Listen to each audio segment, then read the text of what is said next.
dia! Pode chegar, seja muito bem-vindo. Nós estamos ao vivo, 8 horas 31 minutos pelo horário de Brasília. Vamos juntos começar a semana. Esse dia bem informados. A partir de agora, você confere as notícias do Brasil e do mundo desta segunda-feira, 6 de março. Vamos ao nosso cardápio de notícias de hoje. Vacina bivalente contra a Covid começa a ser aplicada em idosos com mais de 60 anos a partir desta segunda-feira na cidade de São Paulo. Bandeirantes, cidade do norte do Paraná, decreta a situação de calamidade pública após chuva de 150 milímetros causar o transbordamento de uma barragem. E a batalha continua em Bakhmut. Forças ucranianas resistiram a mais de 130 ataques russos nesse fim de semana. Depois de mais de 15 anos de discussões, Estados-membros da ONU chegam a um acordo histórico para a preservação do alto mar. A gente conta tudo isso e muito mais a partir de agora. A cidade de São Paulo começa a aplicar nesta segunda-feira a vacina bivalente contra a Covid em idosos acima dos 60 anos de idade. De acordo com o Ministério da Saúde, desde o início da campanha, dia 27 de fevereiro, mais de 1 milhão de doses do imunizante já foram aplicadas em todo o país. Vamos conferir. De acordo com a Secretaria Municipal de Saúde de São Paulo, a cidade recebeu mais de 530 mil doses para aplicação nesta nova faixa etária. A vacinação com a vacina bivalente da Pfizer está disponível para idosos acima dos 70 anos, além de maiores de 12 anos, imunocomprometidos, indígenas, ribeirinhos, quilombolas e para a população residente em instituições de longa permanência. Estão sendo vacinadas pessoas dos grupos prioritários que completaram o esquema vacinal básico ou que já receberam 1 ou 2 doses de reforço, respeitando o intervalo de 4 meses da última aplicação. Caso existam doses remanescentes da vacina bivalente próximo ao fim da aplicação diária nas unidades de saúde, gestantes e mulheres que acabaram de dar à luz poderão tomar o imunizante na UBS mais próxima à sua residência, pela chamada xepa da vacina. Só em São Paulo foram aplicadas mais de 129 mil doses desse imunizante bivalente da Pfizer. E de acordo com o Ministério da Saúde, em todo o Brasil já foram aplicadas mais de 1 milhão de doses da vacina desde o início da vacinação em 27 de fevereiro. Ao todo, foram distribuídas mais de 19 milhões de doses de vacinas bivalente contra a Covid-19 em todo o país. O envio de novas remessas será feito gradualmente, de acordo com o público-alvo e a capacidade de armazenamento de cada estado. O imunizante bivalente da Pfizer melhora a imunidade contra a cepa original do coronavírus e também contra a variante Ômicron. E essa notícia é de fato muito importante, principalmente depois da Fundação Oswaldo Cruz fazer um alerta para o aumento de casos de coronavírus em pelo menos 16 estados. Os locais com tendência de crescimento a longo prazo são Alagoas, Amazonas, Amapá, Bahia, Ceará, Distrito Federal, Goiás, Maranhão, Mato Grosso do Sul, Pará, Piauí, Paraná, Rio de Janeiro, Roraima, Santa Catarina e São Paulo. Em São Paulo, a Covid-19 tem crescido especialmente na população adulta. A Fiocruz destaca, porém, que ainda não é possível identificar os motivos do aumento de casos. Os dados avaliam o período de 19 a 25 de fevereiro, que inclui parte do último feriado. A Fiocruz enfatiza que a vacina bivalente da Pfizer, que protege contra a cepa original do coronavírus e as subvariantes da Ômicron, está disponível e reforça a necessidade da adesão à campanha de vacinação iniciada em 27 de fevereiro, para que o cenário atual não gere impacto significativo em termos de casos. E agora a gente muda de assunto para falar sobre violência contra a mulher. Uma ex-namorada do atacante Pedrinho, do São Paulo, disse que foi agredida por ele. O caso está sendo investigado e esse é um episódio de violência doméstica que pode ser acrescentado ao balanço divulgado pelo Fórum Brasileiro da Violência sobre o que aconteceu com as mulheres no ano passado. Foram mais de 18 milhões e meio de casos de todos os tipos de agressões. Violência doméstica, ameaça, injúria e lesão corporal. Essas foram as acusações feitas contra o atacante Pedrinho pela ex-namorada Amanda Nunes. O boletim de ocorrência contra o jogador foi registrado no último dia 27 de fevereiro, com relatos de agressões físicas durante discussões do casal. Em nota, o clube informou que acompanha as apurações policiais e que jamais compactuará ou aceitará qualquer tipo de agressão contra a mulher. Até o fechamento dessa reportagem, nem o jogador nem sua defesa haviam se pronunciado sobre o caso. Segundo o depoimento, no dia da denúncia, Pedrinho teria arremessado o celular contra Amanda e a agredido com socos e tapas, além de xingá-la e ameaçá-la para que não tornasse públicas as agressões. São alguns dos tipos de violência sofridos também por outras milhões de brasileiras que fazem parte de um estudo que acaba de ser divulgado.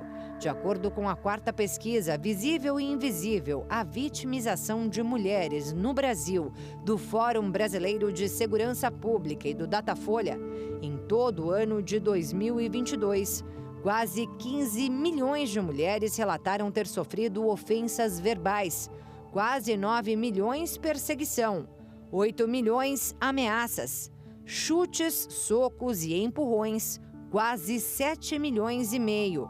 Fora os inúmeros casos de ofensas sexuais, espancamento ou tentativa de estrangulamento, ameaça com faca ou arma de fogo, lesão provocada por algum objeto que foi atirado e até esfaqueamento ou tiro.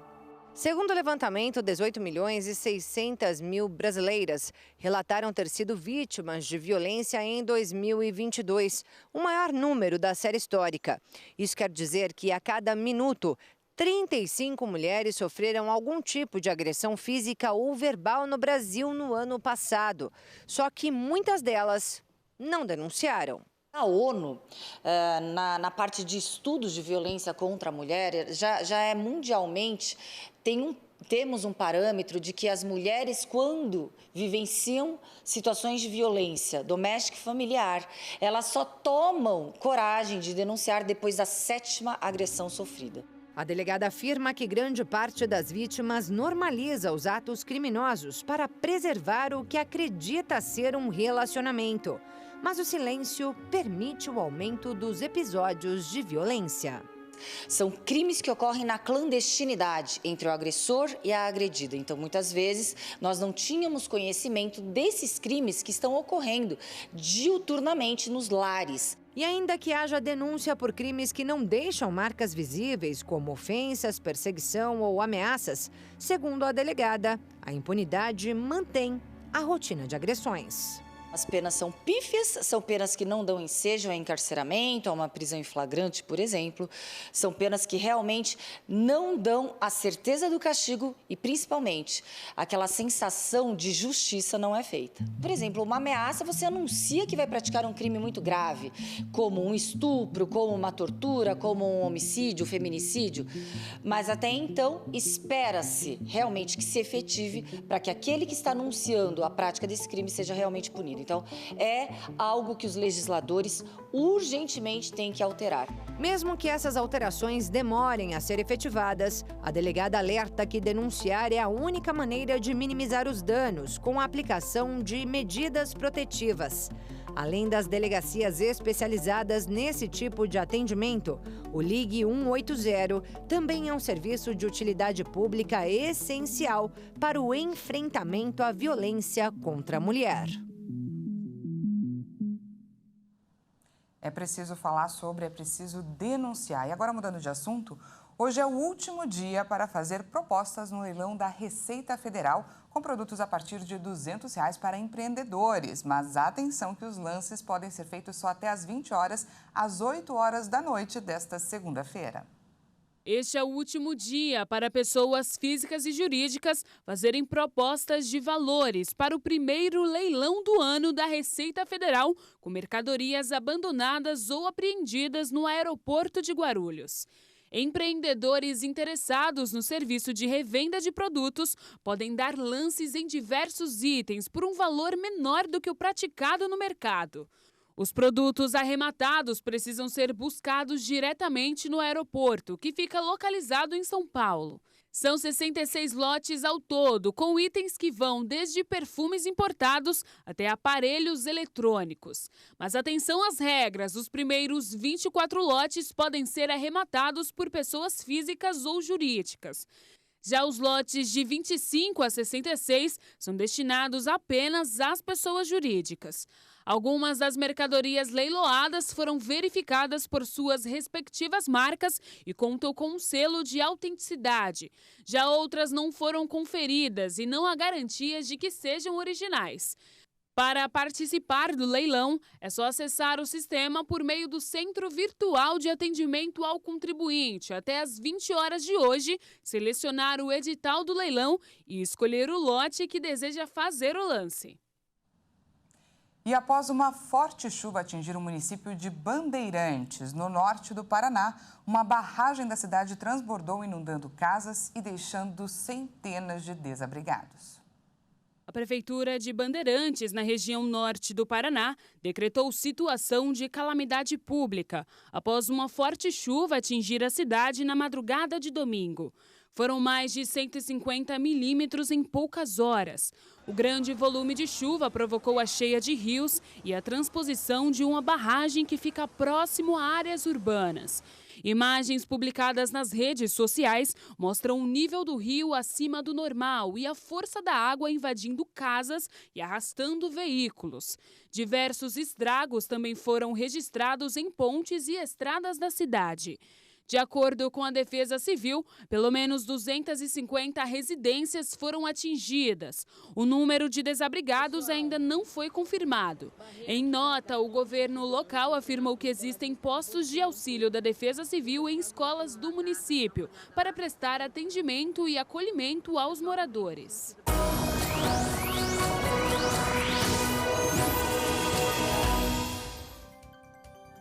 E antes do intervalo, nós trazemos, é claro, a previsão do tempo para essa segunda-feira. O dia será abafado com chuva forte em diversas regiões do Brasil. As temperaturas podem, inclusive, passar dos 30 graus hoje em quase todo o país. Um ciclone na costa de Santa Catarina e Rio Grande do Sul favorece para temporais na região Serrana Gaúcha e litoral sul catarinense. Inclusive, nessa madrugada, em Uruçana, em Santa Catarina, as fortes chuvas deixaram uma família ilhada que precisou ser resgatada pelo Corpo de Bombeiros. Vamos então conferir como fica o tempo em algumas cidades do país. Começamos por Joinville, Santa Catarina. O dia será de calor com chuvas rápidas. A máxima chega aos 28 graus. Agora vamos conferir no Rio de Janeiro. A segunda-feira por lá será de calor e também terá pancadas de chuva, só que no finalzinho da tarde e à noite. A máxima chega aos 34 graus. Agora vamos conferir juntos como está o tempo aqui na região central, na região da Praça da República. Olha só de olhar essa imagem você já pensa. Calor e chuva. E o dia será assim mesmo aqui na capital paulista, de calor com chuvas rápidas. Então, prepare o guarda-chuva, não saia de casa sem ele. A máxima chega aos 29 graus. E veja a seguir, a batalha continua em Bakhmut. Forças ucranianas resistiram a mais de 130 ataques russos só nesse final de semana. Depois de mais de 15 anos de discussões, Estados-membros da ONU chegam a um acordo histórico para a preservação do alto mar. Nós voltamos já e já te contamos tudo.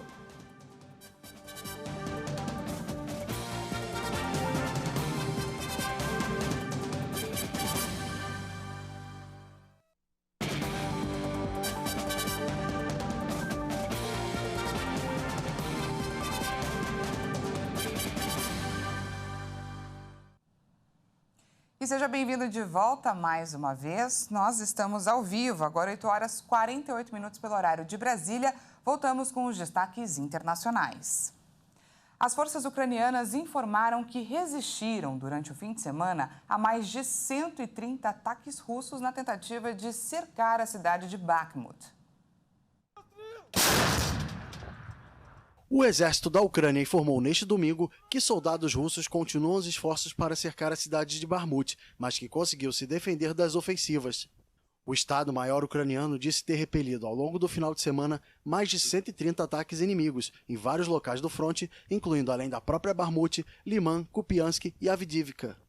Em pronunciamento neste domingo, o presidente da Ucrânia, Volodymyr Zelensky, agradeceu aos soldados que lutam na dolorosa e difícil batalha pelo Donbas, região do leste do país, que é o epicentro dos confrontos.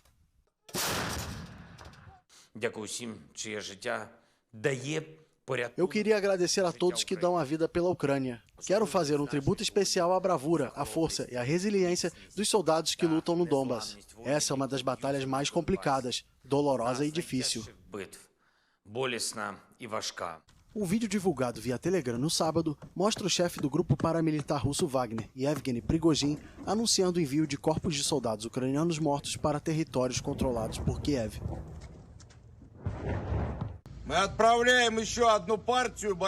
Estamos enviando mais corpos de soldados ucranianos para casa. Eles lutaram com bravura, mas pereceram. Este último caminhão vai levá-los de volta para a terra natal.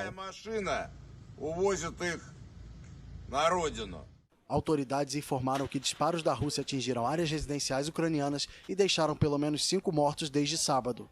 O balanço do bombardeio contra o edifício residencial em Zaporizhia, no sudeste, na quinta-feira, subiu para 13 mortos, incluindo uma criança. Zelensky também denunciou a tomada de reféns na usina de Zaporizhia, a maior da Europa, e pediu aos países ocidentais que sancionem a indústria nuclear russa. E começou na China a sessão anual do Congresso Nacional do Povo, um encontro que deve conceder um terceiro mandato presidencial a Xi Jinping. Durante o evento, o governo do país estabeleceu ainda novas metas de crescimento para 2023. Vamos conferir. A China divulgou para 2023 uma das metas de crescimento mais baixas dos últimos anos, mas aumentou os gastos militares no início da sessão anual do Congresso Nacional do Povo, que começou neste domingo e deve conceder um terceiro mandato presidencial a Xi Jinping.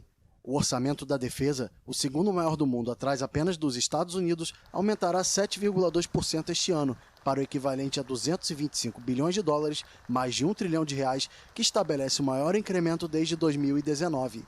Diante de quase 3 mil delegados reunidos no Grande Salão do Povo em Pequim, o primeiro-ministro em final de mandato, Li Keqiang, assegurou que as tentativas de contenção vindas do exterior não param de se intensificar. Em meio às crescentes tensões entre Estados Unidos e China, sobretudo em relação ao futuro da ilha de Taiwan, Li Keqiang apelou para que os treinamentos do exército sejam intensificados, assim como a prontidão para o combate. Em um plano mais global, o premier assegurou que a economia chinesa vive uma sólida recuperação após 3 anos de limitações devido à pandemia e às duras restrições sanitárias aplicadas por Pequim.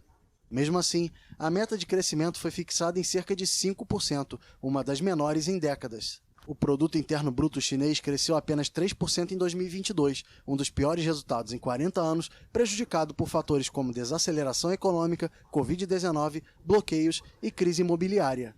Os dados foram apresentados na abertura da sessão de 9 dias, que deve sacramentar a reeleição de Xi Jinping como presidente por mais 5 anos. Em outubro, ele já havia sido confirmado nas funções à frente do Partido Comunista da China.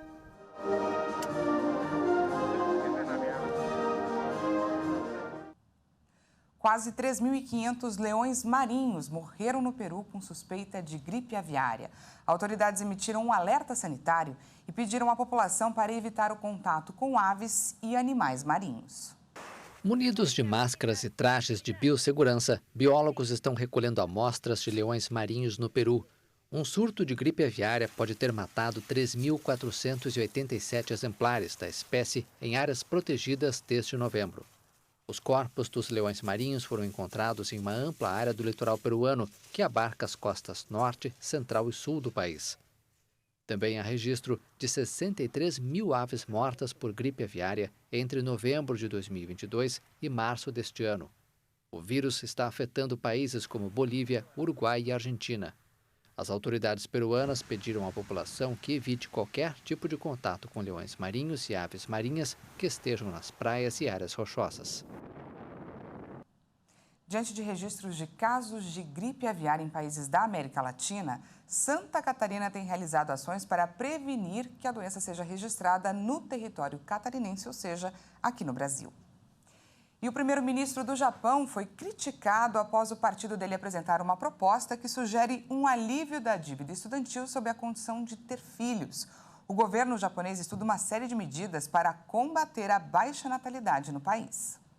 O premier havia prometido no começo do ano medidas sem precedentes para lutar contra a queda populacional no Japão, um problema crônico e cada vez mais agudo.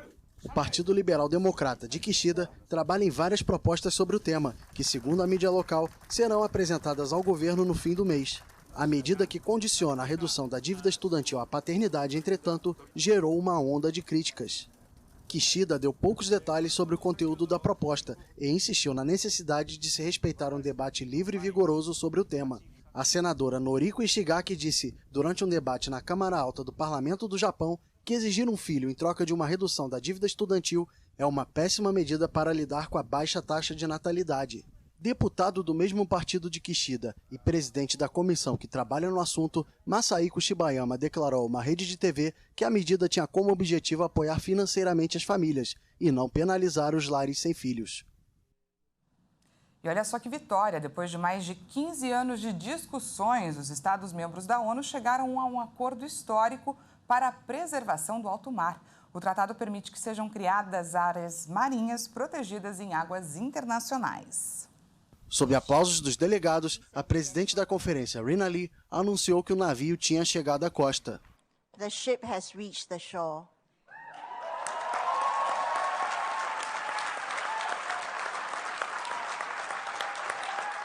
Depois de mais de 15 anos de discussões formais e informais, a terceira rodada de negociações em menos de um ano resultou no tão esperado consenso.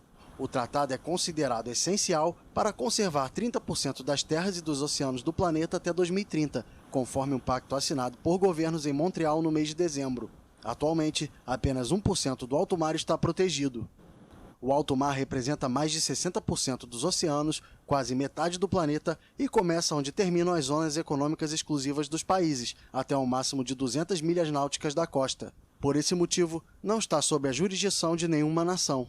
Os ecossistemas oceânicos são responsáveis por fornecer metade do oxigênio consumido pela humanidade, limitam o aquecimento ao absorver parte do gás carbônico gerado por ações humanas, mas estão ameaçados pela mudança climática, poluição e sobrepesca. Quando o tratado entrar em vigor, após ser assinado e ratificado por um número suficiente de países, poderá haver a criação de áreas marinhas protegidas em águas internacionais. O secretário-geral das Nações Unidas, Antônio Guterres, parabenizou os delegados e disse que o acordo foi uma vitória do multilateralismo e dos esforços globais para enfrentar as tendências destrutivas que afetam a saúde dos oceanos. A União Europeia celebrou um passo fundamental para preservar a vida marinha e a biodiversidade, essenciais para a nossa e para as próximas gerações. Essa edição fica por aqui. Muito obrigada pela sua companhia. Como eu sempre falo, a notícia não para aqui na HIT. Às 10 horas eu volto com mais informações para você. Até lá!